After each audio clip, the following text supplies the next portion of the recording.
Buenos días a todos. Egunon de Norí. Os agradecemos vuestra presencia hoy aquí. Veis el título, estamos hablando de soluciones, entonces, creo que tenemos bastante acuerdo común en cuanto a cuáles son los problemas que tenemos en materia de vivienda. Y esta jornada lo que pretende no es discutir una vez más sobre cuáles son los problemas, sino exactamente, como obligación que ha dicho muy bien el consejero, y a las administraciones públicas, qué posibles soluciones se pueden plantear para resolver esta problemática, ¿no? Entonces va a ser una jornada, como veréis, enormemente diversificada. Hay muchos ponentes de muchos estratos, hay gente que nos acompaña de otros países europeos. Afortunadamente, y agradezco especialmente, tenemos 11 comunidades autónomas con sus directores generales aquí y les agradecemos su asistencia. Y dicho lo cual, dándoos la bienvenida una vez más aquí, tengo el placer de presentaros, voy a presentar a los dos ponentes de esta primera parte. Todas las ponencias de todos nosotros van a estar disponibles en la web de Etxebizitza, del Observatorio Vasco de la Vivienda en el Futuro. Las intervenciones van a ser aproximadamente unos 25 minutos cada uno. Y después, cuando terminen, tendremos una posibilidad de hacer preguntas durante 15 minutos que podéis hacer o bien en viva voz, con micrófono, levantéis la mano y os daremos el micrófono, o bien a través de los papeles que hemos distribuido, ¿no? Dicho lo cual, paso a presentarles. En primer lugar, uno tiene debilidades en este mundo, ¿no? Y una de mis debilidades personales y profesionales es este señor que está a lo mío, que se llama José García Montalvo, que es catedrático de Economía de la Universidad Pompeu Fabra y, sobre todo, realmente es el primer investigador en España hoy en día en ciencia económica. Que lo diga yo es discutible, pero que lo diga Cataluña, que le concedió el Premio Nacional de Economía de Cataluña el año pasado, o que lo diga el conjunto del Estado, concediéndole el premio que ha recibido muy recientemente de la Fundación Jaime I de Economía al mejor investigador español, lo dice todo. Se llama José García Montalvo, escúchenle porque es muy interesante.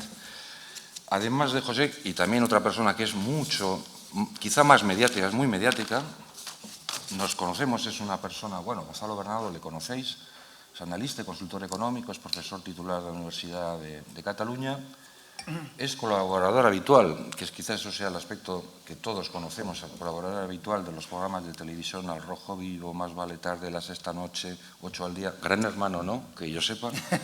Queremos opinar. Aún, efectivamente. Ha publicado un montón de libros y lo que me encanta de él es la biografía que él presenta a nivel personal. Dice, él es una persona independiente y paga un precio por serlo. Es una persona pragmática y seguramente pague precios también por ello. Es muy perfeccionista y su carácter queda definido por un hecho fundamental, y es que es socio del Español, algo que confiere un carácter especial, evidentemente. Con ustedes cedo la palabra a José García Montalvo. Muchas gracias, Mario, por la introducción. Yo me voy a mover al atril, pero primero tendremos que poner esto en marcha porque si no va a ser complicado.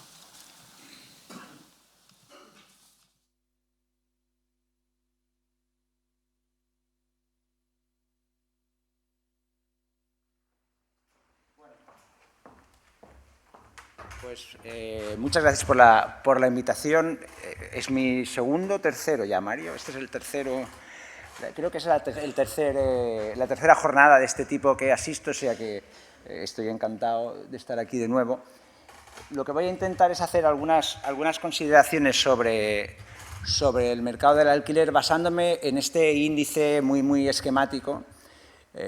En primer lugar, hablar del alquiler como el paria del mercado inmobiliario español, que lo ha sido durante muchísimo tiempo. Hablar de la transición a un nuevo modelo de tenencia, que es lo que está sucediendo, o lo que lleva sucediendo en los últimos años. Luego hablaré un poco de las opciones de intervención pública que existen. Y luego quiero hablar del punto cuarto, que es cómo se puede hacer política de vivienda sin saber qué es lo que realmente está pasando en el mercado de la vivienda o en el mercado del alquiler, porque la falta de datos es enorme estamos trabajando a ciegas muchas veces, incluidos los investigadores, no, porque lo que no se puede es trabajar a ciegas, pero en muchos casos la política pública se hace a ciegas, se hace por tanteo. Luego hablaré de los controles de rentas y, por último, unas breves conclusiones al final. Bien, este es un poco el esquema de lo que ha sucedido en los últimos años en el Estado español, cómo se ha movido, pues desde el 50% de alquiler que existía en los años 50, los censos del año 50, hasta llegar a un mínimo en el 2005 de alquiler de mercado del 9,5%, absolutamente fuera de cualquier comparación con países de un nivel de desarrollo similar o incluso con cualquier otro país. Y lo que estamos observando, pues desde el año 2011, es una subida significativa en la proporción de alquiler. Bien, ¿qué cambios? Bueno, digamos, ¿cómo llegamos hasta aquí? Pues llegamos hasta aquí con esa cosa que se llama la cultura de la propiedad, que tal cultura no existe. Esa supuesta cultura se formó a base de incentivos fiscales. Pues el incentivo a la piedra primero, a los constructores y promotores en los años finales de los 60, principios de los 70, luego incentivos a la compra de la vivienda con desgravaciones en el impuesto sobre la renta, a la primera vivienda, a la segunda vivienda, etcétera. Y evidentemente esa cultura no es cultura, es el resultado de incentivos económicos. Y, por supuesto, a medida que vas apoyando a la compra, estás desfavoreciendo al alquiler y te estás dejando ese sector muy vacío. Y el sector público, encima, además de todos estos gastos fiscales, más madera, ¿no? Las viviendas públicas y viviendas construidas con subvenciones públicas, en lugar de ser para alquiler social, son para venta, para hacer loterías y repartir los títulos de propiedad entre las personas que se ponían allí y que recibían ese título, y en la mayoría de los casos, a los 10 años, a los 15 o a los 20 años, iban al mercado y hacían efectivo ese título y recuperaban una cantidad sustantiva de beneficio. Bien. ¿Qué cambios se están produciendo? Pues se ha producido un cambio muy significativo en el mercado, se está produciendo un cambio muy significativo en el mercado de alquiler que tiene que ver primero con la financiación hipotecaria, ya se ha referido el consejero, en la situación actual de las instituciones financieras. La concesión de crédito se ha convertido en un proceso mucho más riguroso, un proceso donde no se concede crédito a personas que efectivamente no tienen la capacidad de pago suficiente, lo cual es positivo porque de otra manera, como en Estados Unidos sucedió durante la burbuja y en el caso español también, lo que haces es cargar de una deuda impresionante a unas familias que al final tú sabes positivamente que no van a poder pagar, pero que en el corto plazo te proporcionan beneficios. Muchos potenciales clientes hipotecarios todavía tienen vivo el recuerdo de lo que sucedió con amigos o con familiares o con ellos mismos, de lo que supone la pesada carga de una hipoteca cuando el mercado laboral de repente se rompe, empieza a aumentar el desempleo, empieza a haber más problemas para conseguir un empleo. Se valora más la movilidad geográfica, algo que en el pasado la movilidad geográfica pues era una cosa completamente anormal, y yo creo que cada vez hay más. Esto además está generando un efecto positivo también en cuanto a la distribución financiera de las familias y en particular de los jóvenes. Un joven, cuando a los 27 años o a los 30 años decidía en el pasado comprar una vivienda, lo que hacía era poner, lo que explicamos a los alumnos, todos los huevos en la misma cesta y además totalmente apalancada. Es decir, toda mi renta presente y futura la meto en un activo, ¿vale? Ese activo casi siempre o siempre había subido de valor y por lo tanto parecía una inversión muy rentable, con excepción del año 92-93, pero en cualquier caso, y como hemos comprobado en los últimos años, cualquier activo tiene un riesgo y ese riesgo no se estaba teniendo en cuenta. Todos los huevos en la misma cesta no es una buena solución. Y luego, evidentemente, tenemos un cambio que este sí que es estructural, que este sí que es tendencial, y esto sí que es cultura, del cambio a la cultura del uso frente a la cultura de la propiedad. Yo uso el coche, pero no quiero tener un coche, incluso no quiero tener un patinete, prefiero usarlo. Salgo, lo cojo y luego lo dejo, ¿no? Y esto, evidentemente, también apoya el alquiler de vivienda. Bueno, esta es la evolución reciente de los distintos modos de tenencia en España, y lo que vemos es el aumento del del alquiler a precio de mercado. Estadísticamente el mercado de alquiler se divide en 3 segmentos, lo que es alquiler a precio de mercado, lo que es alquiler a precio por debajo de mercado, a precios subvencionados por debajo de mercado, o bien cesión gratuita, quiere decir, pues el padre que le cede una vivienda a un hijo, ¿vale? Esos son los 3 segmentos que tenemos. Y lo que está aumentando claramente, los segmentos de cesión y de alquiler por debajo del precio de mercado más o menos se ha mantenido estable, el que está aumentando claramente es el alquiler a precio de mercado. Y aquí, bueno, en este gráfico se puede observar claramente cómo la propiedad desde el año, pues desde que comienza la crisis, empieza a bajar su proporción y cómo el alquiler a precio de mercado es realmente lo que está absorbiendo la proporción que está perdiendo la demanda de la propiedad. ¿Vale? Bien, ¿qué nos encontramos? Nos encontramos con un problema de transición a una nueva situación, a un nuevo equilibrio, a una nueva posicionamiento de las tenencias. Estamos volviendo hacia atrás. Recordar el año 50, 50%, 50%, fuimos a un equilibrio donde prácticamente todo el mundo lo que quería era la propiedad, ya lo decía el consejero, el 80% pedía vivienda en propiedad y el 20% solamente en alquiler.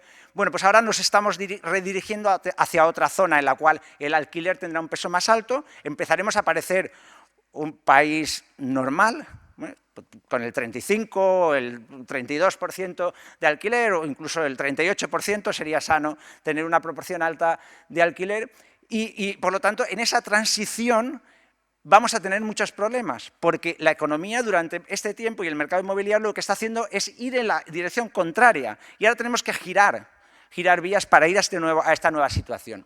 Y por lo tanto, ¿qué nos encontramos? Pues en estos momentos nos encontramos con un claro desajuste. Hay una enorme demanda de alquiler y hay muy poca oferta, porque es que el mercado no está preparado. Esta no es la forma de pensar en el mercado inmobiliario que hemos tenido durante 40 años. Esto es un cambio muy significativo.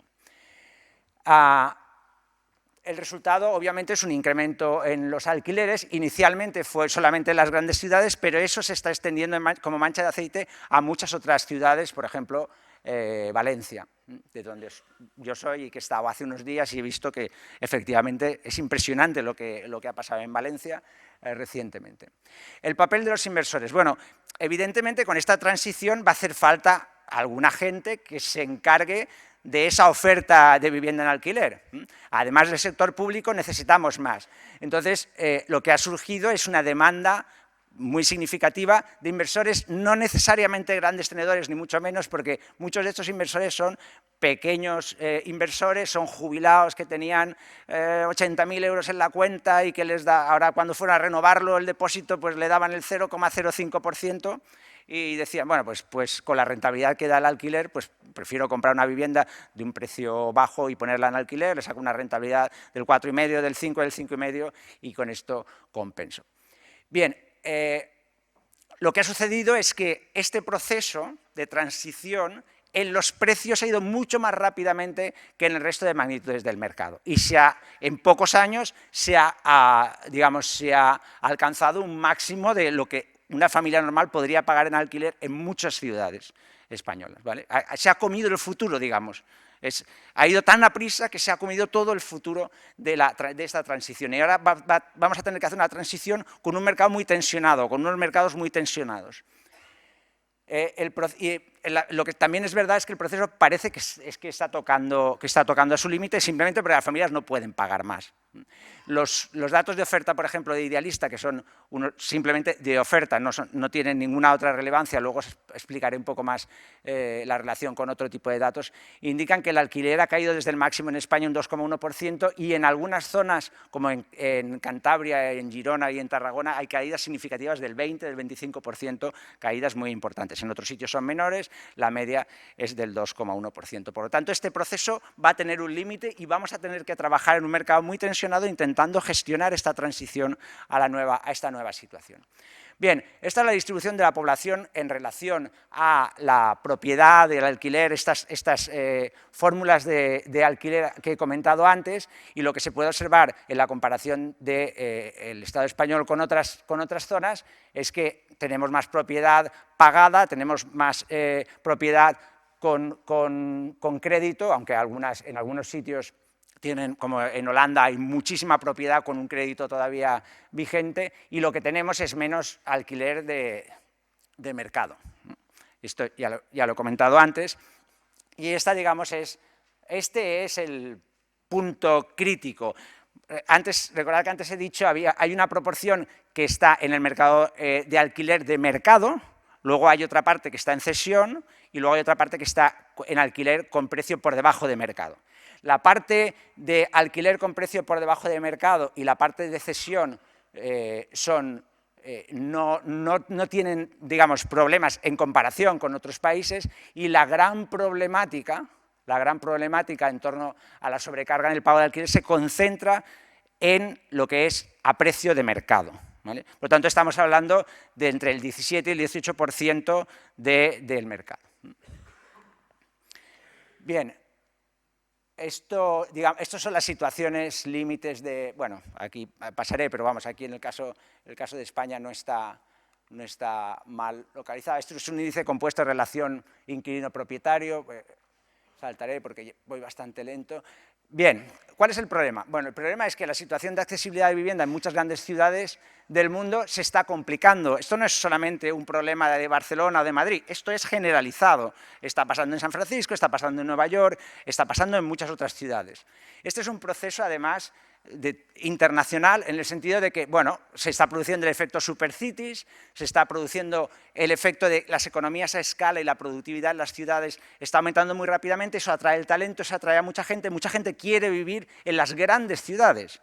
La población rural está trasladándose en muchos países a las zonas urbanas en procesos gigantescos, como pueda ser el caso de China, pero también en los países desarrollados se está produciendo este efecto de mucha presión, de mucha tensión y de tendencia a la concentración urbana por las economías a escala que produce estar cerca de otra gente que tiene talento, que tiene de ese capital intelectual que es tan importante para el futuro, que es más intangible, y por lo tanto eso está generando un impacto no solamente en el caso español. En el caso español, además, se ve agravado por lo que he comentado antes de la transición a este nuevo equilibrio con una proporción estable mucho más alta de vivienda en alquiler y porque tenemos un minúsculo tamaño del stock de vivienda social después de muchos años de políticas de vivienda que dan inconsistentes temporalmente, que van dando bandazos, que lo que hacen es construir vivienda subvencionada, pagada, vivienda pública, para otorgar el derecho de propiedad a una gente en lugar de ponerla en alquiler social. Si las viviendas que se han construido desde el año 1980 con protección oficial se hubieran puesto en un parque de alquiler social, ahora tendríamos como 2,5 millones de viviendas en alquiler social, y lo que han hecho es, primero han sido viviendas de protección oficial y luego han salido al mercado libre. Bien, aquí está un poco, y por aquí voy a pasar muy rápido porque el consejero también se ha referido a esto, el incremento en la percepción social de la problemática del alquiler, y aquí comparativamente con los precios de venta. El precio de venta no se ha producido mucho cambio en lo que la gente considera como un problema muy importante o importante, pues están en las mismas proporciones en los últimos 4 años. He cogido el 14 porque es el principio de la recuperación y a partir de aquí es cuando las cosas empiezan realmente a cambiar, pero sin embargo, en todo lo que tiene que ver con los precios de alquiler sí que hay un aumento muy significativo de la percepción de la ciudadanía sobre la problemática, también porque hay más gente que se ve afectada, hay más gente que quiere alquilar y por lo tanto es un problema que les toca mucho más de cerca que el otro. Esto es el importe medio del alquiler, lógicamente, de esto, y este es el porcentaje de hogares con riesgo de impacto en el alquiler que se ha reducido precisamente por el hecho de que está mejorando, de que mejora la situación económica en los últimos años con la expansión, pero obviamente los que quieren llegar al alquiler son los que más problemática tienen en este caso. Bien, intervenciones públicas en el sector en el sector inmobiliario, pues hay muchísimas, en el sector de la vivienda hay muchísimas, pues de todo tipo, desde aquí no puedo leer muy bien, pero bueno, ahí está todo listado, ¿eh? Hay todo tipo de intervenciones, el alquiler social aparece como una de las partes importantes, pero hay todo tipo, desde los subsidios al alquiler, etcétera, etcétera. Bien. El último estudio que ha hecho la OCDE, digamos, comparando países con respecto a las políticas que utilizan, pues lo que vemos es que la mayoría de los países utilizan al menos 6 de las políticas que aparecen en la tabla anterior. Por lo tanto, que este es un problema significativo, el problema de la vivienda, y desde la perspectiva del sector público se interpreta así y se utilizan muchas políticas a la vez, combinadas, que no tienen por qué ser consistentes temporalmente, ni siquiera entre ellas, porque recordemos que en el caso de España hubo una temporada en la que habían desgravaciones a la compra y desgravaciones al alquiler. Vamos a ver, o la política es una o la política es otra, pero digamos, lo que no tiene sentido es hacer políticas contradictorias. Todos los países de la OCDE que dieron información, que son 29, proporcionan algún tipo de soporte a la propiedad, bien en la forma de subsidio a la compra, asistencia financiera por subsidio de intereses o desgravaciones fiscales. Esto es muy popular. En el caso español ya sabemos que este soporte a la propiedad desapareció y esperemos que no vuelva. 22 de los países, porque evidentemente no es un soporte a la propiedad, es un soporte a los precios para que alguien gane dinero a partir de mantener los precios altos. 22 de los países proporcionan vivienda social, bien en forma de provisión directa o a través de subsidios a los proveedores. Es, por lo tanto, una medida también muy popular. Alrededor de un tercio de los países que proporcionan información también usan subsidios a la promoción de viviendas en alquiler. El control de rentas se utiliza en el 50% de los países, pero ojo, porque control de rentas no significa, y ahora comentaré, el control de rentas tiene como 3 generaciones. El de primera generación es el franquista, ¿no? El alquiler es 100 pesetas, y así será durante los próximos 40 años. Hay de segunda generación, que es un control de alquileres que se extiende a los periodos entre inquilinos, y hay otro control de alquileres que es el que tenemos ahora, que es dentro de un contrato de alquiler no puede subir más del IPC, y cuando se acaba, pues bueno, se reajusta en función de lo que es el mercado. Bien, y por último, hay algunos países, con excepción de Corea y Turquía, todos los países reportan algún tipo de transferencia directa a las familias para el pago del alquiler. Y digamos, es la fórmula más popular de apoyo público. Y el consejero ha comentado que en el caso del País Vasco pues habían 35.000 tipo de subvenciones de este, ¿vale? Y aquí lo tenéis un poco pues, por la proporción en que se utilizan estas medidas. Bien, ¿cuál es el problema? Y no voy a hablar voy a hablar de cuál es el problema en líneas generales para luego centrarme en cuáles creo yo que pueden ser las soluciones. Bueno, la situación de accesibilidad de la vivienda en muchas grandes ciudades del mundo, el tercero, porque estos dos ya los hemos comentado, el tercero, los cambios legislativos van reaccionando con retraso a las necesidades, pero por desgracia esta lentitud está afectando a las instituciones. Podemos jugar este juego de muchas maneras, Esta transición la podemos hacer de muchas maneras. La podemos hacer de la ley a la ley, pasando por la ley, o a lo bruto, sin respeto a las instituciones, sin respeto a ningún tipo de... o saltándonos las instituciones. Por poner un ejemplo, las primeras, en el año 2012, que hubieron las primeras 2 sentencias innovadoras sobre los desahucios por impago de créditos. 2 sentencias contrarias tanto al Código Civil como a la doctrina del Tribunal Supremo. Esas sentencias de primera instancia, obviamente en instancias superiores, fueron revertidas, porque no tenían sustrato jurídico para mantenerse. Hasta que llegó Seijóo y dijo, no, es que esto no se hace así, esto hay que hacerlo bien. Vamos a hacer una cuestión de prejudicialidad en la Unión Europea y que ellos nos digan si estas cláusulas son o no son abusivas. Esa es la forma de hacerlo. La ley, a través de la ley, para llegar a la ley. No saltarnos la ley ahora, bueno, con las ocupaciones, pues que vayan ocupando y tal. No, esto no es la forma. Bueno, lo podemos hacer, Podemos dejar manga ancha para que se haga cualquier cosa, pero desde luego las consecuencias no serán buenas, porque lo que sí que los economistas hemos llegado a una conclusión es que las instituciones y la estabilidad institucional es fundamental para que las economías al final tengan más productividad y puedan crecer. Las instituciones son fundamentales. Durante mucho tiempo se despreciaron como algo de segunda instancia, habían cosas más importantes, la inversión, etcétera. Ahora en estos momentos estamos muy convencidos, las instituciones son fundamentales.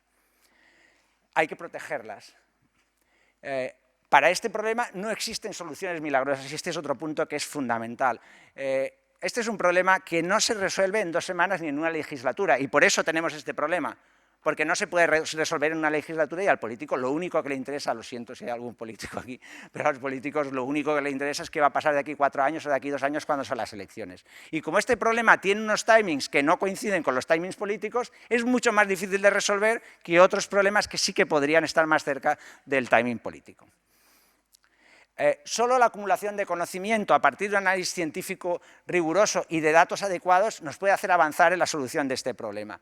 Bien, aquí voy a empezar a hablar de lo que yo creo que es un punto fundamental, que es la cuestión de la falta de información.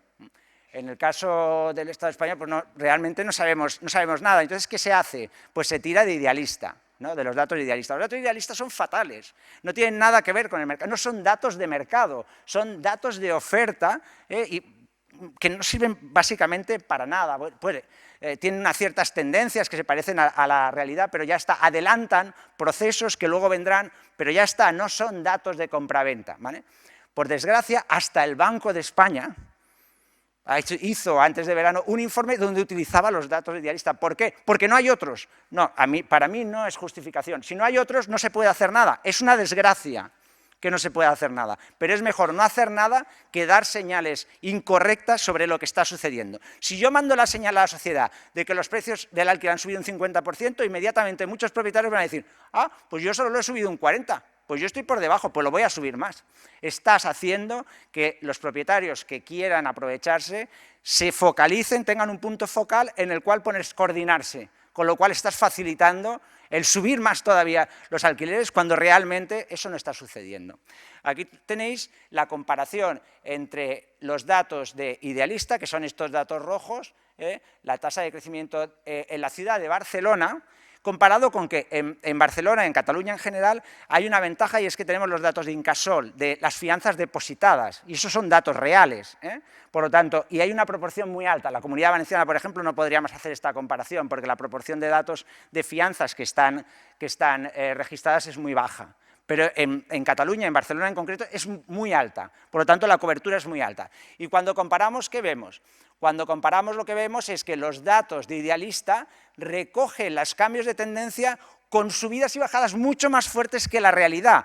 Cuando bajan, bajan mucho más que la realidad, y cuando suben, suben mucho más que la realidad. Por lo tanto, hay puntos en los cuales Idealista estaba diciendo que la tasa de crecimiento era el 20 y pico % y la real pues estaba situada en el 7 o en el 8%.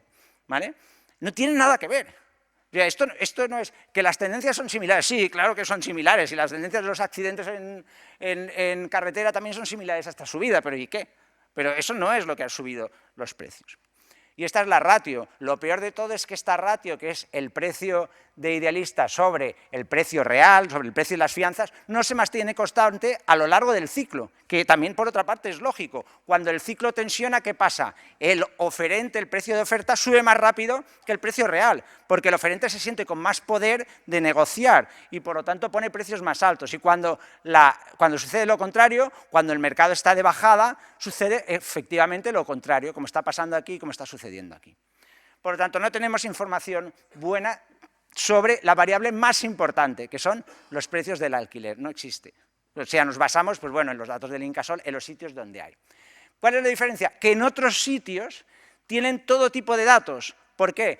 Porque utilizan la información administrativa, y estos son datos pues, de otras cosas, utilizan el Big Data administrativo para resolver problemas sociales en lugar de que solamente lo utilicen las empresas privadas para vendernos cosas.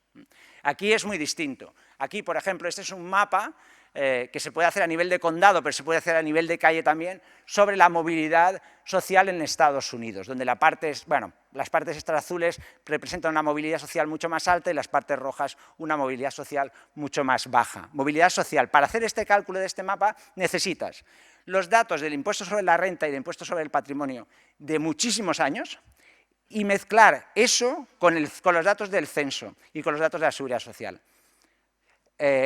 Intentar hacer eso en España. Os lo recomiendo, solo intentarlo, intentar hacer una fusión de esta. Bueno, solo la de Hacienda, solo conseguir los datos de Hacienda, ya con eso, y aquí hay una mezcla de 3 bases de datos. Bueno, esto es investigación de la buena, de la de verdad, y los datos existen. Lo peor de todo es que los datos existen. En España, ¿qué es lo más que se ha hecho? En septiembre el INE publicó estos datos sobre la renta de los hogares, pues por zonas, por barrios, etcétera, pero ya está basado en la agencia tributaria, pero bueno, es el INE el único que lo tiene, no hay ningún investigador que se le haya dejado hacer esto en el caso español. Y claro, digamos, la contradicción o la paradoja es que para conseguir que paguemos más impuestos, que me parece perfecto, hay que perseguir el fraude fiscal a saco, sí que se utiliza Big Data, sí que se utiliza Machine Learning, van a muerte.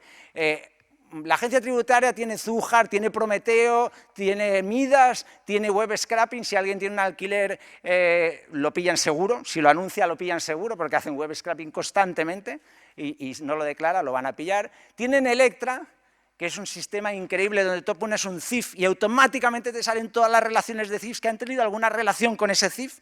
Y bueno, los carruseles de IVA y tal se ven preciosos, hay unas figuras extraordinarias, y lo mismo puedes hacer con personas físicas. Por lo tanto, cuando vamos a pagar impuestos sí que se usa toda la potencia de los datos administrativos. Cuando vamos a analizar políticas públicas, ¿para qué? Lo que hay es que gastarse ese dinero.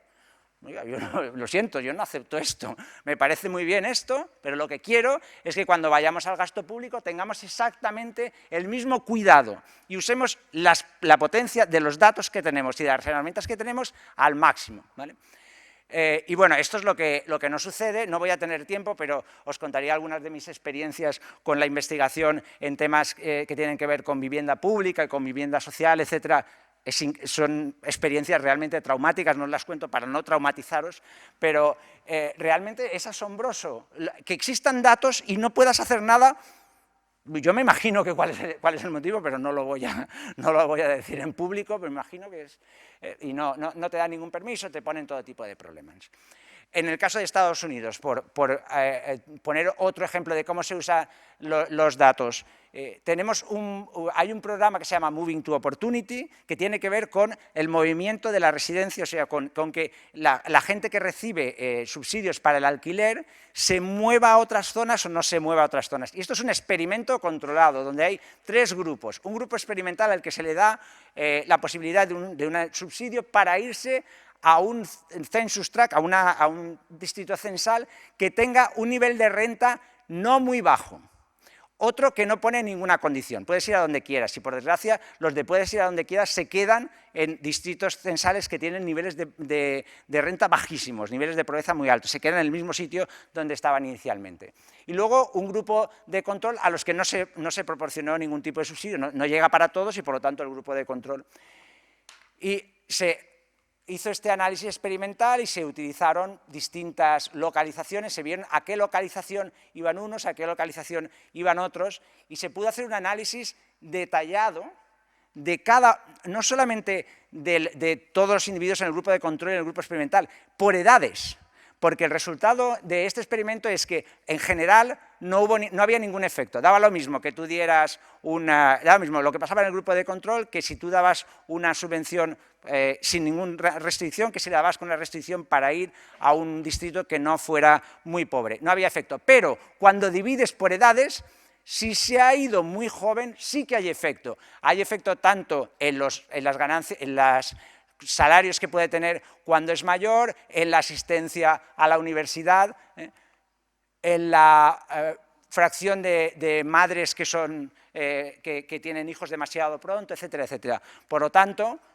a partir de esto se puede ver este efecto, que si te vas a los 2 años de ese barrio, que es un barrio pues, con un elevado nivel de pobreza, la segregación en el caso de Estados Unidos es enorme, o sea que son barrios donde vive un determinado grupo de gente, pues si te vas muy pronto, tu situación mejora bastante, si te vas un poco más tarde, un poco peor, un poco peor, un poco peor, y si te vas a los 25 años, ya no tiene ningún efecto, ya no vas a tener ningún efecto. Increíble lo que se puede hacer, ¿eh? De esto, nosotros esto, vamos, ni soñarlo podemos hacer, ni soñarlo. Y lo peor de todo es que los datos existen para poder hacerlo. Bien, último punto que quiero hablar es de cosas que yo creo que no se deben hacer y es la cuestión del control de rentas de tipo 2, o sea, el control de rentas cuando se acaba un alquiler y empieza el siguiente. Tenemos un montón de noticias últimamente sobre control de rentas, y hay aquí he traído algunas, pero obviamente hay muchísimas más, de muchas ciudades, etc. Como yo sé que luego van a hablar de algunos casos de países europeos, he preferido hablar del caso de Estados Unidos. En Estados Unidos el control de rentas también se está extendiendo, hay 2 estados ya, Oregón y California, que lo tienen. En el caso de California, hace 2 semanas fracasó lo que se llama la proposición 10, que era una proposición para que se pudieran poner en rent control unidades que fueron construidas después del 94, ¿vale? Esa fracasó, pero el rent control se ha extendido a todas. Y bueno, hay ciudades en Maryland, en New Jersey y en Nueva York donde hay algún tipo de control de rentas. Bien, ¿cuál es el problema del control de rentas?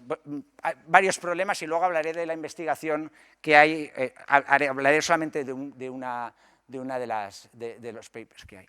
Hay muchos sitios donde se aplica el control de rentas de tercera generación, incluido en España, digamos, dentro de un mismo alquiler, tú no puedes subir lo que te dé la gana, sino que aquí hay un control. Hay una cierta falacia de la generalización, donde se dice que ese tipo de controles pues está totalmente extendido, pero la realidad es que no, que hay muchos más sitios que no tienen estos controles que sitios que los tienen. Luego se utiliza el argumento de que si se aplica en Nueva York, en Berlín o en San Francisco, es que debe funcionar. Bueno, pues no lo sé. Tendremos que ver si funciona o no funciona. O sea, el argumento de que se hace allí no quiere decir que funcione. Se supone que como estos son sitios más civilizados que nosotros, pues si ellos los emplean, entonces deberíamos también emplear. Y claro, lo que pasa es que tiene muy buena venta política, porque parece una cosa obvia. O sea, si hay controles de precios, ¿cómo pueden subir los precios? ¿No? Parece tan claro que, digamos, si todo fuera tan claro como esto, no harían falta economistas, ¿eh? Porque si todo es tan directo, que hay inflación, controles de precios de productos, que hay incremento de las rentas, controles de precios de las rentas, que hay, lo controlas todo y ya está, ¿no? Bueno, yo lo único que aquí quiero insistir es los efectos colaterales, obviamente, que no se tienen en cuenta, y sobre todo en el diagnóstico, y poner un ejemplo muy sencillo. Si alguien recuerda, en Venezuela se instauró un control de precios porque la inflación se estaba disparando al 20-25%, ¿eh? Esto fue hace 3 o 4 años. Este año la inflación en Venezuela está marcando 1.000.000%. Los controles de precios no funcionan en general, o no funcionan como su nombre indica, ¿eh? Funcionan si aciertas con la causa del problema. Pero si el problema es que estoy imprimiendo y dándole a la maquinita para imprimir dinero, para pagar el déficit, pero digo que son los empresarios los que están subiendo los precios, al final, ¿qué me encuentro? Pues que hago control de precios y al final tengo una inflación muchísimo mayor que con la que empecé, porque me he equivocado en el diagnóstico, ¿vale? Por lo tanto, no es tan obvio, no es ni mucho menos obvio que tenga que funcionar. Luego está esto de la política de one size fits all. Si se hace en Berlín o se hace en San Francisco, que tienen mercados inmobiliarios completamente distintos a los de muchas ciudades de aquí, pues será que es lo que tenemos que hacer, pero es que esto no funciona así. O sea, pues depende del tamaño del mercado, depende de la estructura del mercado. Si es una estructura monopolística, como en cualquier monopolio, sí que se imponen tasas de rentabilidad, controles de tasas de rentabilidad. Si es oligopolístico también se puede imponer. Si es competitivo o cercano a competitivo, no tiene sentido. Depende de que haya problemas de información asimétrica o no. Si no hay problemas de información, no tiene sentido tampoco. ¿De qué zona estamos hablando? Vamos a hablar en concreto de si se cumplen estas condiciones o no, porque si no se cumplen, el diagnóstico está mal y la solución es errónea. Y luego los problemas operativos. Hay enormes problemas operativos para aplicar este tipo o algunos de estos sistemas de controles, sobre todo los de segunda generación. Y por lo tanto, pues tienes problemas de metodología de cálculo de precio de referencia, problemas judiciales, pagos colaterales, o todo tipo de problemas que, bueno, normalmente no se tienen en cuenta, porque esto es simplemente aplicar control de precios y ya está. Bien, voy a pasar muy rápido porque aquí podríamos extendernos mucho y yo creo que estoy en el límite del tiempo que tengo. Pero básicamente los metaanálisis que se hacen, pues casi todos coinciden, y hace poco se presentó un libro de Miguel Ángel García López sobre estas cosas, pero vamos, en general los metaanálisis coinciden en que el targeting de beneficiarios es ineficiente, de que los residentes en unidades controladas se mueven menos en el corto plazo, pero que en el largo plazo hay una reducción de la oferta del alquiler, que en general, aunque no siempre se puede limitar las rentas de las unidades controladas, pero generalmente el aumento de precios se presenta en las rentas no controladas o tiene efectos en las rentas no controladas, que hay pagos colaterales, que tiene un coste fiscal asociado, etcétera, etcétera, ¿eh? Bien, pero yo diría que el trabajo o el estudio mejor, el más exigente metodológicamente, que es un pseudo experimento realmente muy bien hecho y se acaba de publicar en American Economic Review, de Rebecca Diamond, Tim McQuarrie y Franklin Kean, es muy claro e insiste en muchos de estos puntos.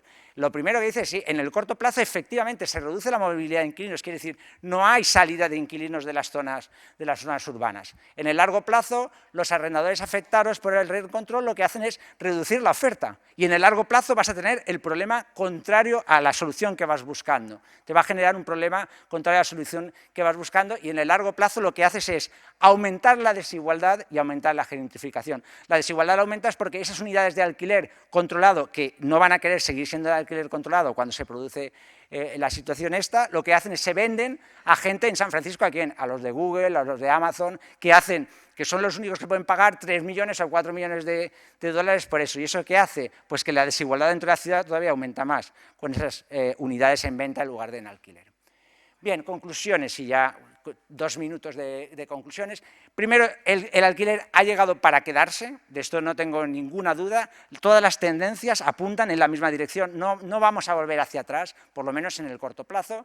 La segunda, y lo ha dicho el consejero, parece que haya visto mis transparencias que ya están escritas hace unas horas, no existen soluciones mágicas, ni de corto plazo, el remedio puede ser peor que la enfermedad, puede ser que en el corto plazo consigas una ventaja mínima y en el largo plazo te cargues el mercado. Luego, ¿qué se necesita? Se necesita una política de vivienda que esté suficientemente dotada y, sobre todo, consistente en el tiempo, consistencia en el tiempo, que llegue cualquier partido político y luego el siguiente y llegue el siguiente y vayan por la misma línea. Esto también lo ha dicho el consejero y esto ya estaba escrito. El parque de vivienda, se habla, el parque de vivienda pública de Viena, qué maravilla y tal. Pues es que estos son 100 años para hacer ese parque. El parque de Vitoria, ¿eso que se ha construido en 2 semanas? No, esto es una política muy de largo plazo, muy de pensar, no con el retrovisor, sino pensar hacia adelante, muy hacia adelante. Hace falta basar la política pública en unos pocos principios, pero que estén bien elegidos. Y yo creo que aquí, de nuevo, el País Vasco, que conste que esto que estoy diciendo lo digo en todas partes, no solamente aquí, no porque estoy aquí, no, esto lo digo en todas partes porque lo creo. Soy un absoluto convencido y creo que no soy el único convencido por la cena de ayer, creo que había más gente que estaba convencida, aparte obviamente de los que sois de aquí, del gobierno, que obviamente estáis convencidos. 2 principios básicos, calificación indefinida y foco en el alquiler social, La siguiente cuestión, evaluar. Necesitamos datos, sin datos vamos a ciegas, necesitamos datos, ¿vale? Como por ejemplo el informe de evaluación de política de vivienda que tiene el País Vasco, que no tiene ninguna otra institución del Estado. Por ejemplo, las encuestas de vivienda vacía que se vienen haciendo aquí desde hace 20 años. En otros sitios se ha empezado ahora a hacerlo y de hecho ni están acabadas algunas. Luego, que hay 3 segmentos, y esto hay que metérselo también en la cabeza, el segmento, digamos, de emergencia habitacional, el segmento realmente de gente con muy bajos recursos, este es un segmento que el sector público tiene que darle solución, aquí no hay otra salida. Luego está el segmento de mercado y luego está el segmento de vivienda asequible que cada vez va a ser más importante. Y aquí el sector público solo no puede, y nos lo tenemos que asumir. No puede. Necesita colaboración público-privada. Hay que buscar las fórmulas para hacer esto, pero el sector público solo no va a poder. Y en la parte privada sería conveniente ir sustituyendo, por el ciclo, ir sustituyendo a los fondos de inversión oportunistas por compañías de seguros y por fondos de inversión más diversificados que requieran rentabilidades menores, que no presionen tanto en la rentabilidad. Y esta es la última transparencia, necesitamos una visión multiinstrumento para aumentar, porque aquí hay un problema enorme en esta transición de oferta. En los lugares donde hay mucha demanda necesitamos una visión multiinstrumento. La compra y la rehabilitación de viviendas por parte del sector público local, esto es una posibilidad, tenemos que tener la rehabilitación para el sector público, rehabilitar una vivienda en términos de lo que es coste administrativo, red tape, etcétera, es mucho peor que construir una o que tirarla y volverla a construir, ya lo sé, pero digamos, quizás hay que hacer este esfuerzo también. Nueva construcción, cambiar cambiar usos en ciudades. Por ejemplo, hay ciudades que todavía tienen zonas industriales en la ciudad, o que se prevé que sea zona industrial de tipo alta tecnología, tecnología de información. Bueno, si hay un problema residencial, necesitamos vivienda, no necesitamos TICs. Las TICs pueden estar en los bordes. Comercios vacíos en las ciudades. Hay ciudades donde el centro se ha vaciado de comercios porque Amazon lo está vaciando, y eso no volverá, no volverá. Y entresuelos también, entresuelos en centros de ciudades que eran oficinas. ¿Por qué no podemos plantearnos hacerlos residenciales también? Hagamos lo que sea posible por ir en esta dirección. Resistir el not in my backyard, que es una política, es una presión muy fuerte. Luego, nuevos modelos y, en general, evitar la inseguridad jurídica y mantener la estabilidad institucional para conseguir que las políticas se mantengan en el tiempo y sean consistentes. Bueno, muchas gracias.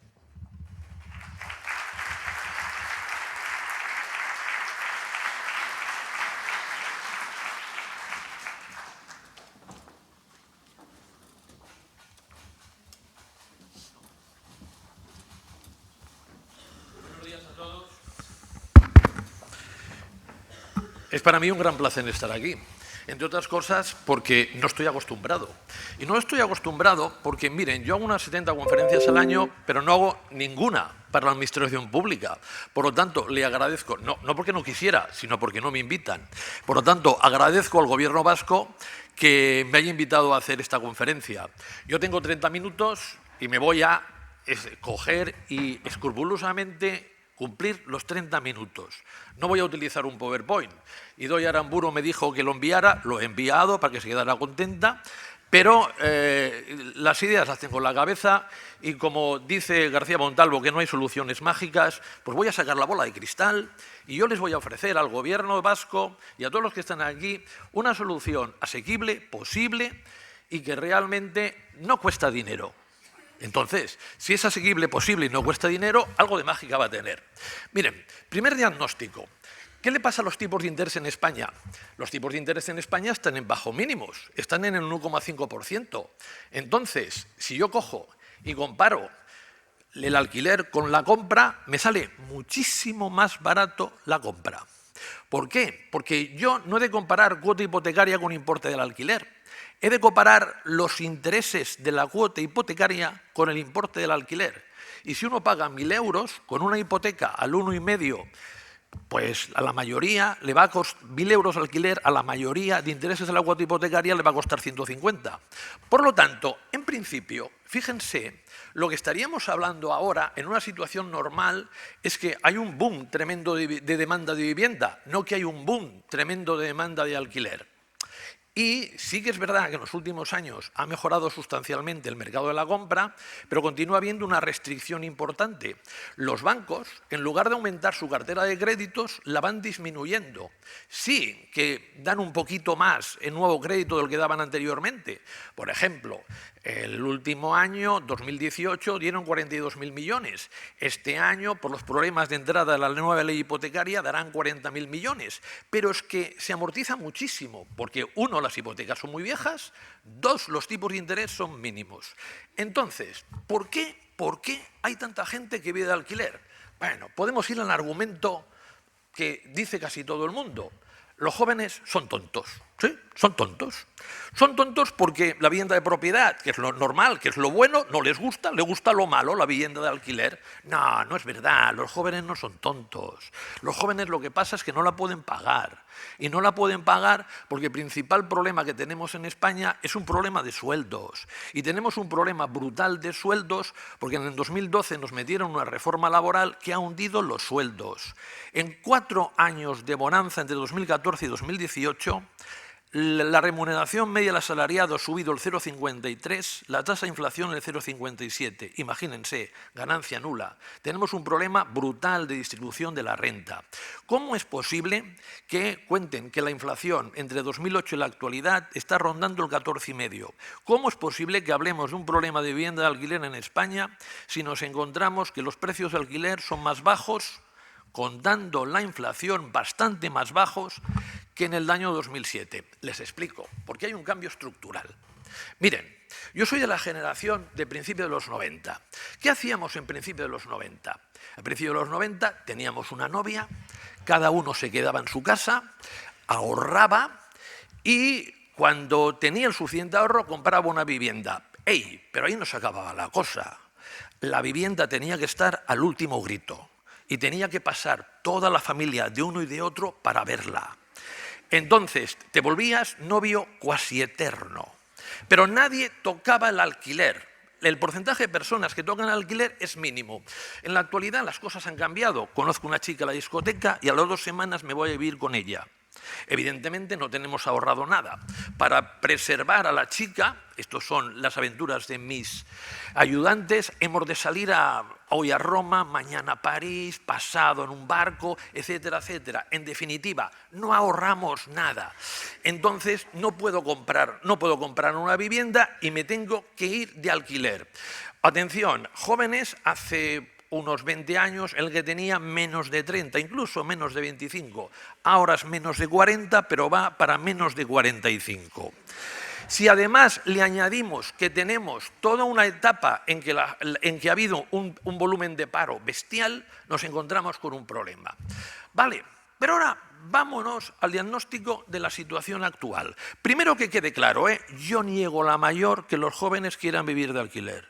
Entre otras cosas, porque como todos ustedes saben, la mejor pensión que ha sido en España en los últimos años ha sido, sobre todo si lo contamos desde 1980, la vivienda. Recuerden ustedes una cosa que a los alemanes les sacó de quicio. Es que los españoles en 2008 éramos más ricos que los alemanes. ¿Saben ustedes por qué? Por 2 razones. En Alemania, deuda y culpa es la misma palabra. Por lo tanto, no se endeudan, invierten en renta fija. Los rendimientos que consiguen son escasísimos. Nosotros invertimos prioritariamente en vivienda. Conseguimos una elevada rentabilidad por invertir en vivienda porque en un endeudamiento normal de cada 5 euros que cuesta la vivienda nosotros lo ponemos 1 y el banco pone 4. Sin darnos cuenta hemos cogido y hemos aplicado el apalancamiento financiero, un concepto financiero sofisticado que lo ha aplicado hasta el señor que no tiene estudios. Entonces, de esa perspectiva, perdonen, nosotros no somos lo que los hemos hecho mal. Lo que los hacen mal reiteradamente han sido los alemanes y aquellos que tienen con una mayor renta una menor riqueza. Pero les decía que íbamos a la situación actual. Miren, en la situación actual, la mayor parte de España no hay ningún problema en materia de alquiler. En el pueblo de mi padre, a 23 kilómetros de Huesca, con 150 habitantes, el alquiler es prácticamente gratuito. Pero no. Todos queremos vivir en la gran ciudad. No. Y todos queremos vivir en los mejores barrios. Y no. Todos queremos vivir por el precio que yo quiero. Claro, en Barcelona hay gente que dice, oye, mira, yo nací en el Poble Sec, tengo derecho a vivir toda la vida en el Poble Sec. ¿Esto lo dice la Constitución? Creo que no. Además, tengo derecho a vivir por el precio que yo quiero. Ah, ¿el barrio ha mejorado? Sí. ¿Los servicios han mejorado? Sí. Todo está mucho mejor que 30 años atrás, pero el precio del alquiler no me lo subas. No puede ser esto. Miren, García Montalvo ya lo ha identificado. Imagínense ustedes que propietario y inquilino se ponen de acuerdo en que el precio de la vivienda es 1.000 euros. Y viene la administración, viene Pablo Iglesias y dice, no, 700. ¿De acuerdo? Los propietarios van a hacer 3 cosas. La primera cosa que van a hacer es, 1, se rebotan, dejan las viviendas vacías. 2, las ponen en el mercado de venta. 3, cobran en negro. Como ahora hay menos viviendas, significa que el que quiera alquilar una vivienda va a pagar más caro. Si antes el precio era 1.000, ahora el precio será 1.300. 700 en blanco, 600 en negro. No estoy descubriendo alta teoría económica, estoy descubriendo lección 3, teoría económica, introducción. Es penoso, absolutamente penoso, que se continúen intentando poner estos controles de alquileres. En Nueva York se aplicó en los años 90, fracasó. En Berlín ha fracasado, en París ha fracasado. Lo vamos a poner aquí en España para que fracase. Es así, no hay otra. Miren, Esto es una cuestión de oferta y demanda. Y si realmente a la oferta hacemos que vaya para detrás, los precios no tienden a bajar, sino al contrario, tienden a subir y se genera inseguridad para el propietario, se genera inseguridad para el inquilino y todo va sistemáticamente peor. Otra medida para el alquiler, me acuerdo, medida absolutamente populista. Señor Zapatero, 2008. Te doy 210 euros, que eres menor de 30 años, si tienes un empleo, para que puedas alquilar de forma más barata. Yo soy el propietario y digo, oye, ¿que ahora tienes 210 euros más? Pues mira, vamos a hacer una cosa. Te voy a cobrar 210 euros más. Subvención al propietario. ¿Por qué hizo esto Zapatero? No lo hizo para mejorar el mercado de alquiler. Lo hizo porque eran elecciones en 2008 y quería los votos de los jóvenes. Los propietarios más, digamos, humanos o más equitativos hicieron lo siguiente: 105 para ti, 105 para mí. Y yo, imagínense que tengo 50 años, no, a ti te echo. ¿Por qué? Porque tú puedes pagar menos que un joven. Y entonces esa medida Zapatero no solo fue contraproducente, sino que incluso aquellos que tenían más de 30 años y aquellos que estaban en una situación más lesiva, pues les perjudicó notoriamente. Claro, por parte de la Administración es muy fácil meterse méritos, pero a mí me gustaría que la Administración se hubiera puesto méritos en 2010, 11 y 12. ¿Dónde estaban los partidos de izquierda? ¿Dónde? ¿Alguien dijo que todo aquel dinero que le dábamos a las entidades financieras, como mínimo esas entidades financieras, nos lo recompensaran dando el parque de viviendas al ayuntamiento? No son los 64.000 millones oficiales que ha costado el rescate, no es verdad.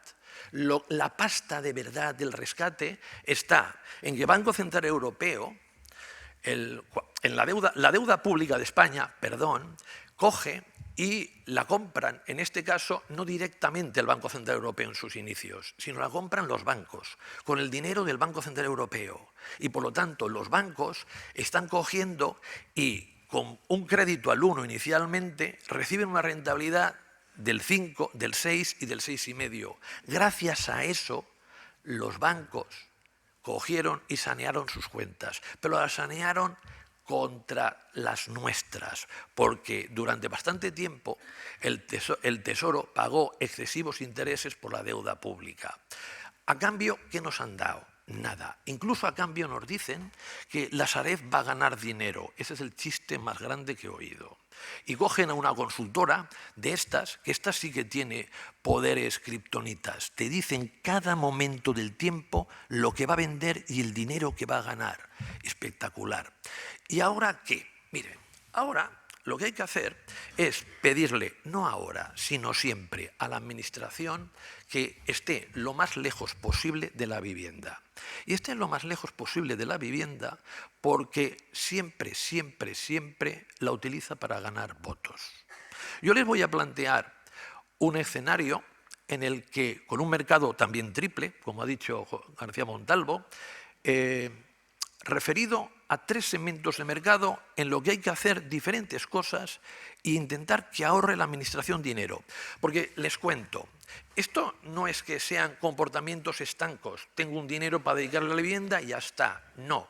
Miren, nosotros tenemos un planteamiento neoliberal de la economía capitalista, viene principalmente de la Unión Europea, de la Comisión Europea, y hagamos lo que hagamos, votemos a quien votemos, sale planteamiento neoliberal que nos ha ido tan mal durante los últimos tiempos, porque nosotros nos recuperamos de la crisis inmobiliaria aproximadamente por el 2010, que es cuando vino la austeridad y nos remachó. Y la crisis, que podía ser de 2 o 3 años, en Estados Unidos fue de 1 año y medio, se convirtió en 6. Entonces, la principal pretensión que nos piden es que el déficit público sea 0. Y el gobierno de izquierdas, aparentemente de izquierdas, como es el gobierno de Pedro Sánchez, nos indica que en el plan presupuestario enviado a Bruselas, que el gasto público pasará del 41,1% del PIB al 40,7%. Y que los ingresos públicos pasarán del 38,9 al 40,7. Plan presupuestario 2019-2022. Por lo tanto, imagínense que dinero no hay. Entonces, pero fíjense, Europa tiene en plan de gasto social 4,3 puntos más que nosotros. Somos uno de los países de Europa Occidental que tenemos menos en gasto social. Pero tenemos en educación un gasto que está en el 3,99% del PIB, cuando Europa está en el 4,5%. En sanidad, que está en el 6% nosotros del PIB, Europa el 7,1%. Y si a mí me dicen dónde tengo que dedicar perentoriamente el dinero, lo siento, prefiero dedicarlo a sanidad, a salud, porque me encanta que en España, por ahora, las diferencias entre el número de años que puede vivir una persona en un barrio rico y en un pobre sean muy similares, sean muy escasas esas diferencias, y el número de años muy similares, a diferencia del Reino Unido, a diferencia de Estados Unidos y otros países. Me gustaría que hubiera igualdad de oportunidades en el acceso a la educación. Recuerden que en 2012 se subieron las matrículas al 66%. En algunos sitios de España.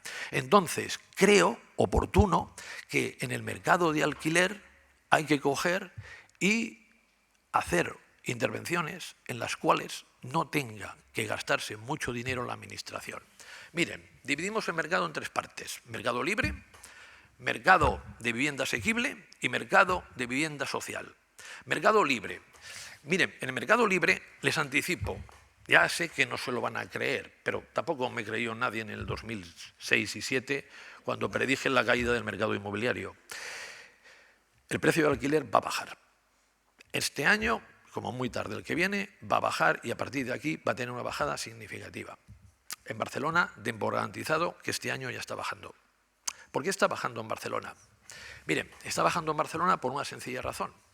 Está bajando en Barcelona porque aquellas personas que estaban dispuestas a pagar más dinero por vivir de alquiler, el segmento de alto standing, ha desaparecido. Y ha desaparecido en gran medida porque los extranjeros se han marchado. Las causas por las que las han marchado se las conocen todos, no hace falta que las explique aquí. Entonces, yo me encuentro en Barcelona, y lo puedo replicar, que en Madrid es el mismo, con 3 segmentos de mercado.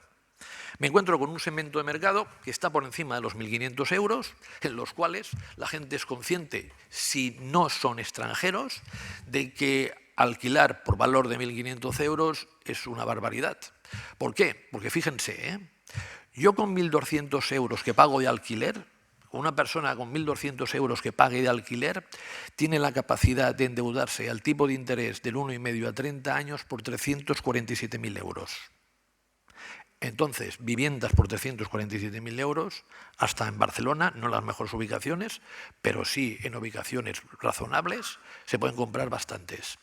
Entonces, desde esa perspectiva, el segmento, ya sea Barcelona o Madrid, por encima de los 1.500, cuando no se nutre de estudiantes que comparten habitaciones o cuando no se nutre de profesionales extranjeros que están un tiempo y que no saben si se van a quedar de forma definitiva o solo temporal, es un segmento que ya lo vemos en Barcelona, sobre todo, pero en Madrid también, que va a caer. Entre 1.200 y 1.500 es un segmento que nos encontramos que cuesta cada vez más, cuesta, pero se alquila. Y por debajo de los 1.200 y sobre todo por debajo de 1.000 te dura días. El problema es que en los últimos tiempos no es que falte vivienda de alquiler. Miren, tenemos datos de qué pasa la relación hipotecas-viviendas vendidas. Resulta que en los últimos años, por ejemplo en 2018, hay un 40,7% de las viviendas que se compran sin recurrir al endeudamiento.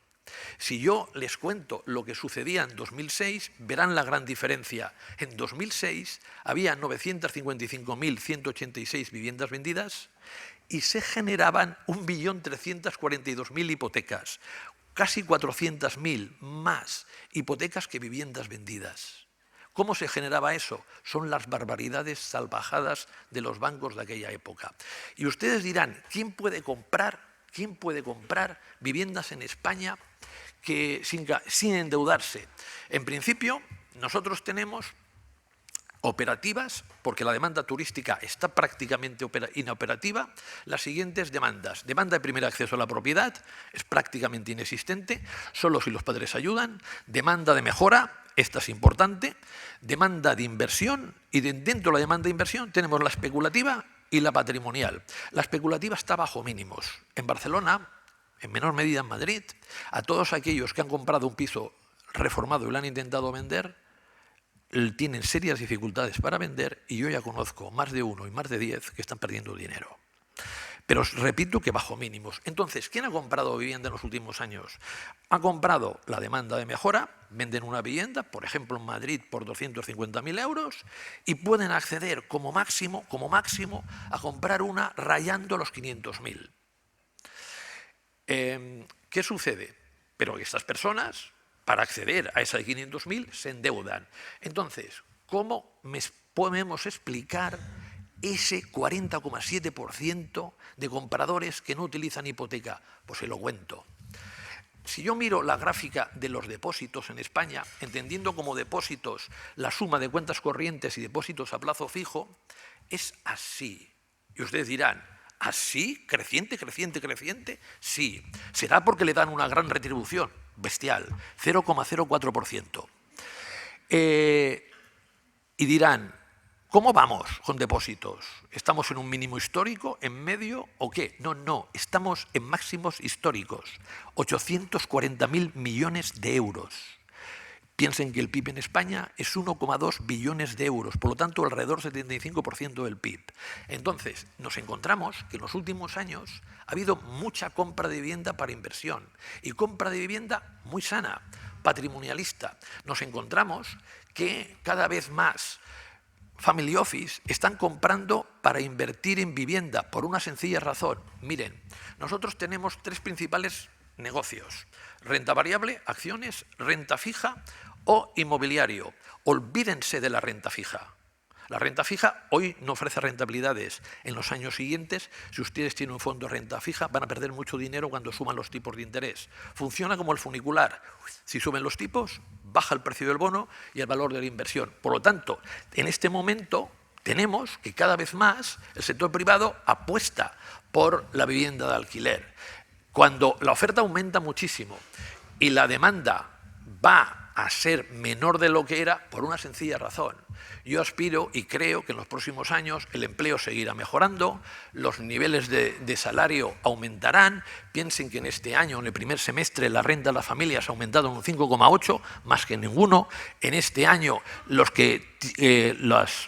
trabajadores que cobran el salario mínimo han tenido un incremento de poder adquisitivo de un 22,2%, los del sector público un 2,4%, los del sector privado un 2,3%, y es el mejor año en términos de recaudación de renta, en términos de recepción de renta por parte de las familias, entre otras cosas porque se ha notado positivamente el cambio de gobierno. Entonces, en los próximos años no crean que el alquiler va a subir exponencialmente, no. Esa generación perdida que le cogió la crisis con 28, 27, 30 años, en los próximos años comprará vivienda.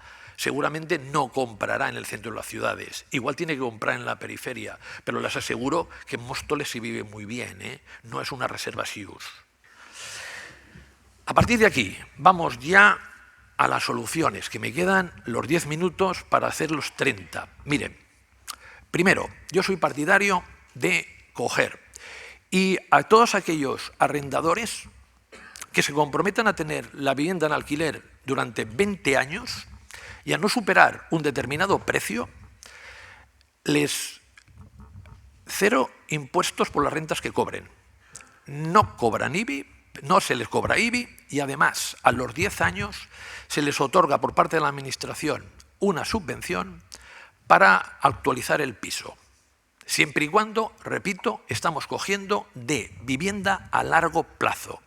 Quiero que incremente mucho el parque de vivienda. Me va a ayudar la economía. Me va a ayudar la economía. Fíjense una cosa, si yo me encuentro con otro sistema en el cual consiento que el gasto sea más elevado y que los salarios sean mucho más elevados, me encontraría con más inflación. Si yo me encontrara con una inflación del 7 o del 8, entonces me encontraría con unos tipos de interés de los depósitos de más o menos ese nivel, incluso un poco superior. Entonces, para el sector privado, para, digamos, los propietarios, la vivienda de alquiler no sería un buen negocio. Tampoco lo sería la vivienda de propiedad, porque la cosa es muy sencilla. La vivienda de propiedad, por regla general, siempre hay excepciones, va bien cuando los alquileres son muy bajos. la vivienda de propiedad nos encontramos que van mal e incluso los precios bajan, perdón, cuando los alquileres no, cuando la tasa de inflación es muy baja, la vivienda de propiedad va mal cuando la tasa de inflación y los tipos de interés son muy altos. ¿Saben ustedes que entre 1980 y 2001, antes de la burbuja inmobiliaria, la inmensa mayoría de los países del mundo, la vivienda en términos de precios, descontando la inflación, subió menos del 1%? No era negocio. España fue una excepción en aquellos años. Por lo tanto, fíjense que ahora tengo otro escenario, no me gusta, pero tengo otro escenario, que es tasas de inflaciones muy bajas. Vale, que me dé una vivienda un 4%, un 5% o un 6%, como da en algunas capitales de provincia de 100.000 habitantes, es una rentabilidad magnífica. Entonces, intento tener un compromiso con los propietarios. Yo cojo y te sale neto, mejoras rentabilidad, pero aceptas un precio y a la vez yo contribuyo a lo que todos los propietarios temen. Los propietarios temen dos cosas. Una, el impago. El impago está bastante solucionado con los seguros de alquiler, pero lo que no está solucionado es que me destrocen el piso. Y hay mucho propietario que tiene una vivienda, que la pone de alquiler, le destrozan el piso y a partir de ahí se queda vacía. No obstante, también les diré, hay mentiras, grandes mentiras, y las del INE y las viviendas vacías.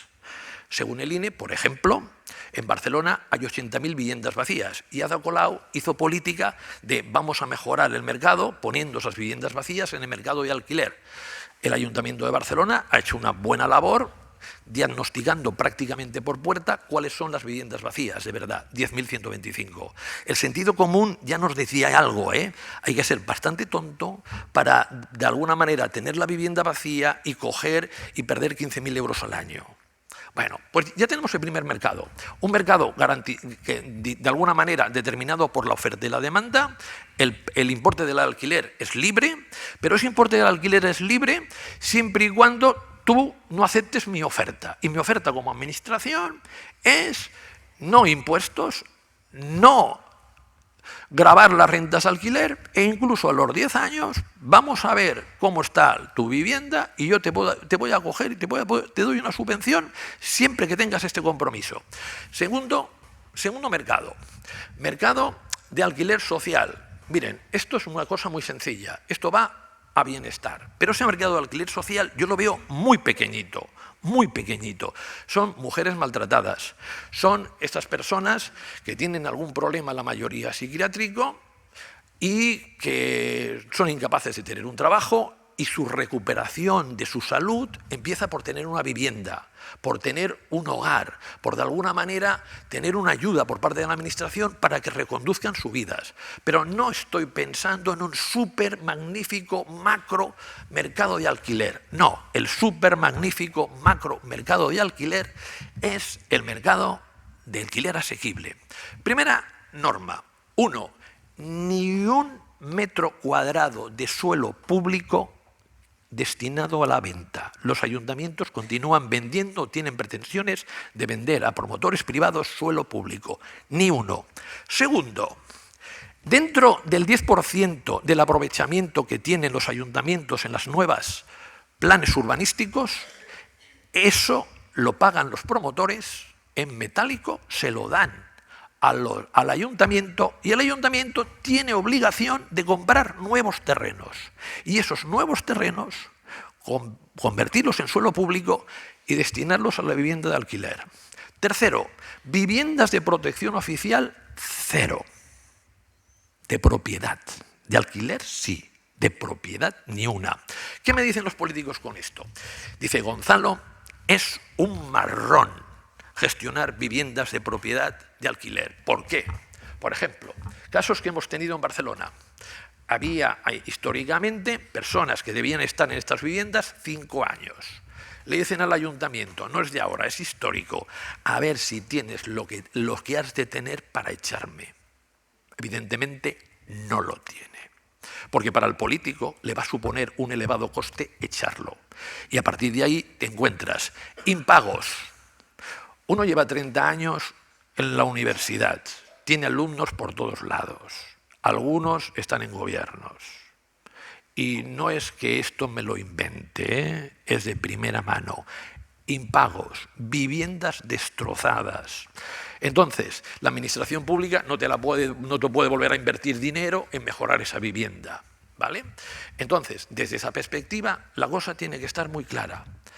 La gestión del alquiler de esas viviendas no la puede hacer la administración. Por mucho que tenga técnicos debajo, el político de arriba, que solo miran ganar las próximas elecciones, le dirá, ahora no toca, déjalo. ¿Vale? ¿Qué opino yo? Fíjense, vamos a contar con el sector privado. Coincido con García Montalvo en colaboración público-privada. Vamos a contar con el sector privado y para contar con el sector privado lo que vamos a hacer es lo siguiente. El suelo lo pongo yo, la construcción la pones tú, el precio de la vivienda lo pone la administración, la regulación de todas las condiciones que tiene que tener la vivienda la pone la administración. Si hay que desahuciar, lo desahucias tú. Yo no puedo entrar como administración. Yo como administración regulo estrictamente. Y hago otra cosa, aseguro al propietario privado que le va a dar esas viviendas el 5%. Alguien coge y dice, mira, esas viviendas que está construyendo la administración van a poder pasar, perdón, que está construyendo el promotor privado, van a poder pasar después a la administración. No, porque si no, la rentabilidad que le da asegurar no es el 5%, ha de ser mucho más. Si yo le doy una concesión a 75 años con una rentabilidad del 5%, si la concesión pasa al cabo de 75 años a la administración, la rentabilidad se me queda en el 2,73. Y si se me queda en el 2,73 ya no es buena. Si se me queda en el 5 y sigo siendo el propietario de las viviendas, ya me gusta más. Pero fíjense el chollo actual que realmente no lo vamos a tener muchos años más. Recuerden, esto funciona así. La administración regula, la administración pone el suelo, el fondo, el promotor, quien sea, coge, o la family office, y construye. ¿De acuerdo? Pero cuidado que tiene una garantía de rentabilidad del 5%. Si tiene una garantía de rentabilidad del 5%, yo convierto esos alquileres en bonos. ¿De acuerdo? ¿Por cuánto puedo yo cotizar en el mercado unos alquileres que se convierten en bonos cuyo tipo de interés es el 5%? ¿Saben? El mercado de renta fija, recuerden cómo va, Baja el tipo de interés, sube el precio del bono. ¿De acuerdo? Entonces, eso que está al 5% y que viene garantizado por la administración, que es el 5%, yo, exagerando, lo puedo colocar en el mercado en el 1%. ¿Ven la bajada? Baja del 5 al 1. ¿Ven cómo sube el precio del bono? Entonces, en el mercado de renta fija, titulizando esos alquileres, el propietario y la administración consiguen una barbaridad de dinero. Me dirán, ¿esto es posible de aquí a 10 años? Lo dudo, pero ahora sí.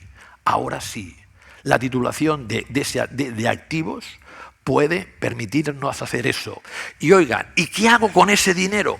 Con ese dinero podemos llegar a acuerdos entre la administración y el fondo o el propietario. ¿Qué acuerdos? Nos quedamos la mitad cada uno, pero sobre todo podemos decir, vamos a coger y destinar este dinero para cuando que haya que hacer las rehabilitaciones de las viviendas actuales, por una sencilla razón, porque piensen ustedes que uno de los graves problemas que tiene la vivienda de alquiler asequible es el mantenimiento de sus calidades. Piensen que en España viviendas de alquiler con aire acondicionado, pocas. Viviendas de alquiler que realmente tengan una habitabilidad muy importante, escasas. ¿Por qué? Porque muchas veces el propietario privado lo que tiene como norma número 1 es no gastarse un euro en rehabilitación. Prefiere bajar el precio del alquiler, pero no gastarse un euro. No solo hemos de ir a un mercado de alquiler más amplio, con precios más bajos, sino que hemos de ir a un mercado triple, en que la propiedad privada en el mercado libre coja y permita que haya un aumento bárbaro para conseguir alquileres muy asequibles. 2. Indiscutiblemente, no es un problema de vivienda, es un problema humano para aquellas personas que están en emergencia social. Y aquí es un mercado muy especial, muy diferente, en los cuales sí que tiene que ir totalmente a bienestar social. 3. Aprovechemos de las circunstancias actuales. Aprovechemos que la renta fija es un negocio muy malo para los productos tradicionales y que la vivienda se ha convertido en una magnífica inversión para aquellos que invertían en renta fija. ¿Ustedes creen que los fondos que todos los días salen en prensa invierten de toda la vida en vivienda? No. Solo desde que la renta fija es un mal negocio.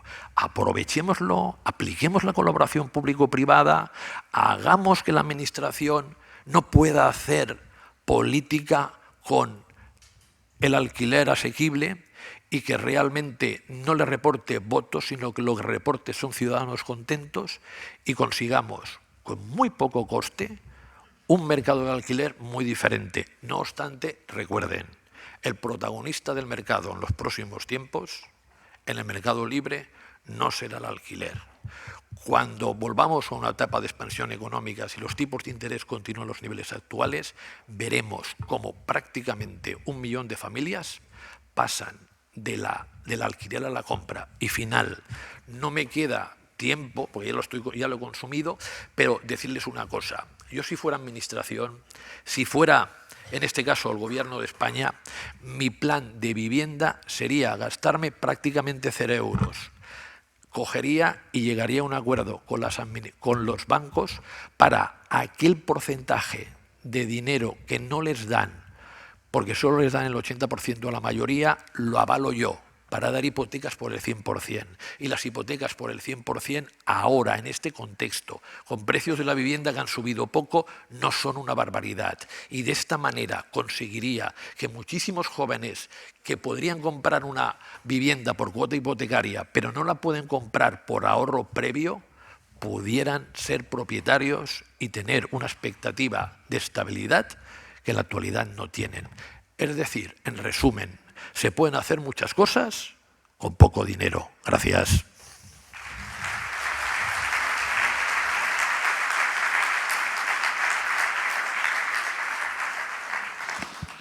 Bueno, muy interesantes las dos intervenciones y luego creo que es una característica del Gobierno vasco, concretamente del Departamento de Vivienda y del Observatorio Vasco de la Vivienda, es que siempre caben opiniones muy distintas de distintos puntos de vista y todo es defendible y aquí nadie es Dios ni se le aproxima, ¿no? Entonces, bueno, hemos empezado 15 minutos más tarde, son las 11 menos cuartos y bueno, ahora tenemos la posibilidad de hacer preguntas. Tampoco he sido muy brillante porque creo que era más interesante que estas personas que tienen muchas cosas que aportar lo hagan antes que empezar a cumplir estrictamente con los tiempos. En ese sentido, no me he ganado el sueldo en el minutaje en absoluto, ¿no? Pero sí les doy la opción. Si quieren hacer preguntas, están a tiempo. Así que, por favor, le van a dar un micrófono para que hable. Hola. Yo coincido, lo he pensado y coincido casi al 100% con todo lo que ha dicho. La única duda que tengo, no me lo esperaba, ¿eh? La única duda que tengo es en la propuesta que hace de los bonos, porque también he pensado, he hecho mis números para ver si es posible una promoción privada para alquiler, incluso aunque la administración ponga el suelo. Porque a mí los números que me salen son que el precio del alquiler para amortizar la inversión solo de construcción y obtener una rentabilidad, como dice usted, del 5%, hacen que los alquileres sean demasiado altos para los alquileres actuales de mercado. Vale, le respondo. Es que usted está... Mire, en la mayoría de sitios el problema está en la suma de suelo y construcción, ¿de acuerdo? Entonces, por ejemplo, me voy a poner el caso, que es el caso que mejor conozco yo, de Barcelona. Vale, si yo, por ejemplo, vendo a 5.000 euros metro cuadrado, fíjese que ya es muy importante, el promotor se va a ganar 1.500 euros metro cuadrado, me quedan 3.500, ¿vale? 2.500 es el suelo, 1.000 es la construcción. Una construcción muy buena son 1.000 euros metro cuadrado. Una construcción, y si yo le añado a otras cosas que no tienen que ver con la construcción le añado un 30%. Por lo tanto, me voy a 1.300 euros. Entonces, cuando yo le saco de la ecuación de los costes el suelo, el importe se rebaja mucho. Al rebajar mucho el importe, también me sale el 5%, rebajando, en este caso, el importe del alquiler. Yo puedo tener alquileres asequibles con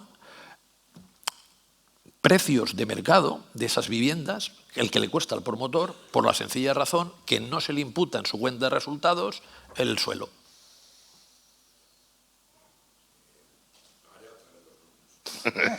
De todas maneras, yo tengo la experiencia de un hijo mío que se acaba de comprar una vivienda. Lógicamente se compra. ¿Perdón? Tengo una experiencia de un hijo que acaba de comprar una vivienda. Lógicamente, compra una vivienda porque es mucho más barato comprar una vivienda que alquilarla. Indiscutiblemente. Y eso es así. Sí.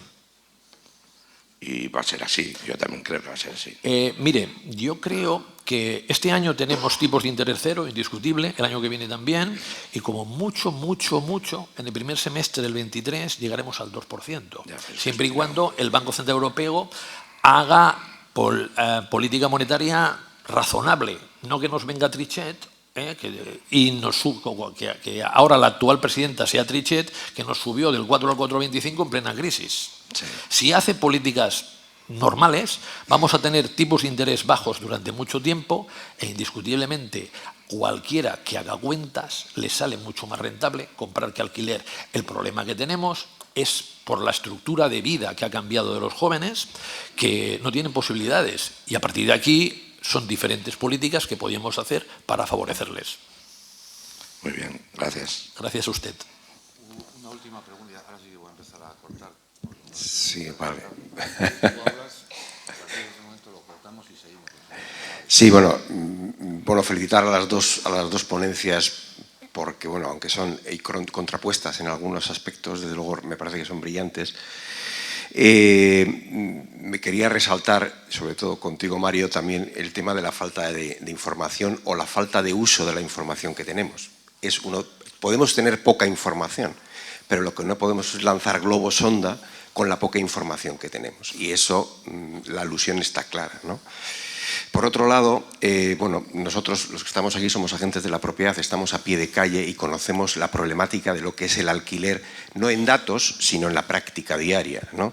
Colaboramos con la administración, con la gente, con alquileres protegidos y trabajamos también en el ámbito privado, ¿no? Me ha gustado mucho la aportación que has hecho del tema de la financiación, la subvención o la ayuda a los alquileres a largo plazo. Eso me parece que de todas las ideas que yo he oído hasta ahora me parece una idea novedosa, porque realmente uno de los graves problemas que tiene el alquiler como proyecto de vida, es decir, cuando alguien realmente existe, que dice que quiero vivir de alquiler, es la estabilidad en el alquiler sin que realmente sea un alquiler gravoso o esté continuamente pensando que dentro de 5 años me van a echar. Ese, digamos, es uno de los realmente problemas. Me ha parecido una aportación realmente novedosa. Otra de las cuestiones es que muchas veces estamos utilizando el parque de viviendas actuales como si realmente estuviera todo en el mercado. No es real. La realidad es que la movilidad en el mercado de viviendas es muy pequeña. La cantidad de viviendas que se han vendido en Guipúzcoa en el último trimestre creo que rondaba, no sé si las 800 viviendas o 600 viviendas. Es decir, no podemos generalizar datos de esa manera porque parece que todos los datos que estamos acumulando de años se producen en el instante que hacemos en el análisis. Eso no es real, ¿no? Y hay otra cosa que me ha parecido muy interesante, que habéis apuntado los dos de forma colateral, y es una pregunta que yo siempre he hecho, es ¿en qué medida, qué hubiese ocurrido en este país si en el año 2007 hubiese habido el porcentaje de renta que queremos alcanzar ahora? Porque realmente una parte de la seguridad social que cubrió el por qué la crisis no ha sido más grave es probablemente porque teníamos una realidad de propiedad que en aquel momento, si hubiese habido un 30% o un 40% de alquiler, hubiese sido dramático. Gracias. Sí, mira, varias cosas. Primero, agradecerte las aportaciones, pero indiscutiblemente, cuanto más datos tiene uno, mejor. Pero, oye, nosotros no somos ingenieros, somos economistas y sabemos que los datos A veces los hay y son falsos. ¿Y quieres que te dé un dato? Es oficial. Según el Banco de España, en 2007 el porcentaje de préstamos que se hacía a una persona en relación a su renta era el 63,5% y ahora es el 67,5%. Es un buen chiste. En aquella época no era el 63,5%, era el 80% o más, bastante más. Pues esto es un dato, pero no es en este caso ni mucho menos cierto. Y luego, mira, el problema que tenemos en España, que yo me considero una excepción, es que la gente está en el convento, está en el monasterio. El convento en el monasterio es la universidad y no sale de allí. Yo me paso una buena parte de mis días comiendo con promotores, asistiendo a reuniones con agentes inmobiliarios y pisando el mercado del día al día, porque es la manera que te das cuenta cuáles son las tendencias. Indiscutiblemente lo que tú dices de intentar operar a largo plazo en el mercado por parte del alquiler es que te vas a encontrar que la inmensa mayoría de propietarios estará encantado de la vida. Porque un propietario, en la actualidad, lo que persigue básicamente son dos cosas. Uno, un inquilino estable, que es difícil, ¿eh? En Barcelona, las agencias de alquiler de Barcelona, la mayoría administradores de fincas, cuando los contratos eran a 3 años, y que a mí me parece muy bien que hayan pasado a 5, el 40% se marchaba antes de los 3 años. Entonces, tener inquilinos a largo plazo y tener lo que es rentabilidades del 4, del 5, por ahí, es el mundo ideal.